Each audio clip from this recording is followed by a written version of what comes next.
December இறுதியில் வீசும் குளிர்காற்று சென்னை உட்பட தமிழ்நாட்டின் பல மாவட்டங்களில் டிசம்பர் முதல் வாரத்திலேயே அதிகமாக வீசி வருகிறது. இதற்கு என்ன காரணம்? இனிவரும் நாட்களில் குளிர்காற்று எப்படி இருக்கும் என்பது குறித்து புதிய தலைமுறையின் காலநிலை அணி வழங்கும் தொகுப்பை பார்க்கலாம்.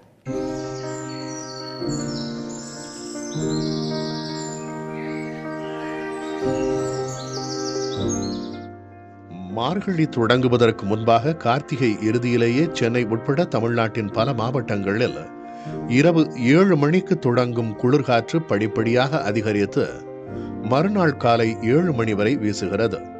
இதுகுறித்து வானிலையாளர்களிடம் கேட்கும்போது வட மாநிலங்களில் வீசக்கூடிய குளிர்காற்று முன்பாகவே கிழக்கு திசை காற்றாக தமிழகத்தின் வடக்கு வடகிழக்கு திசைகளில் வீசுகிறது என்று கூறுகின்றனர்.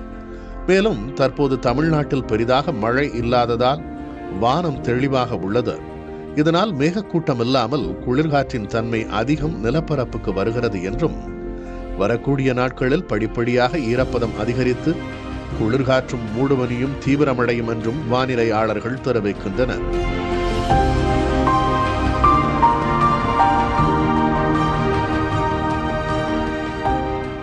இதற்கு காலநிலை மாற்றம் முக்கிய காரணம் என்பது குறித்து பூவுலகின் நண்பர்கள் இயக்கத்தைச் சேர்ந்த வெற்றி செல்வன் புதிய தலைமுறையின் காலநிலை அணியிடம் பேசினார்.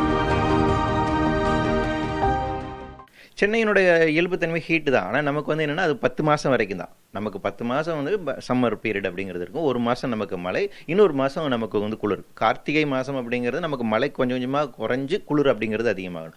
ஆனால் குளிரும் மழையும் அதிகமாக இருக்கக்கூடிய கார்த்திகை நம்ம வந்து பார்க்குறோம். மார்கழி இன்னும் அதிக குளிராக இருக்குது. அப்போ இதைத்தான் வந்து நம்ம வந்து கிளைமேட் சேஞ்ச் இன்டியூஸ்டு சேஞ்சஸ் அப்படின்னு நம்ம வந்து சொல்லலாம். காலநிலை மாற்றத்தின் காரணமாக நிகழக்கூடிய ஒரு மாற்றங்கள். அதாவது டெம்பரேச்சர் இன்க்ரீஸ் ஆகிறதுனால உலக அளவில் பூமியினுடைய தட்பவெப்பநிலை உயர்கின்ற காரணத்தினால் இந்த பாதிப்பு இருக்குது. அது சென்னையிலும் இருக்குது. ஸோ இது வந்து சென்னைக்கு மட்டும் நடக்கக்கூடியதில்லை. டெல்லியிலும் பயங்கரமாக குளிர் அதிகமாக இருக்குது. கடந்த காலங்களுடைய மும்பையிலும் அதிகமாகிட்டு இருக்கு.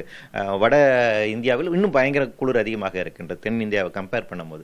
ஸோ அப்போ இது உலகெங்கும் நடந்தக்கூடிய ஒரு முக்கியமான மாற்றம் தான். புவி வெப்பமாதல், நவீனமயமாதல், காற்று மாசுபாடு உள்ளிட்ட காரணங்களால் குளிர், மழை, புயல் போன்ற இயற்கை நிகழ்வுகள் இயல்புத்தன்மையிலிருந்து விலகி மக்களுக்கு பாதிப்பை கொடுக்கும் வகையில் அதிகரித்து வருகின்றன.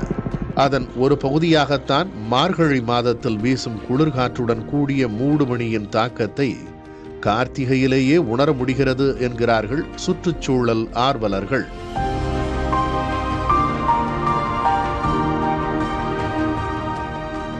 புதிய தலைமுறையின் காலநிலை அணிக்காக ஒளிப்பதிவாளர் நரேஷ் உடன் செய்தியாளர் வீரகுமார்.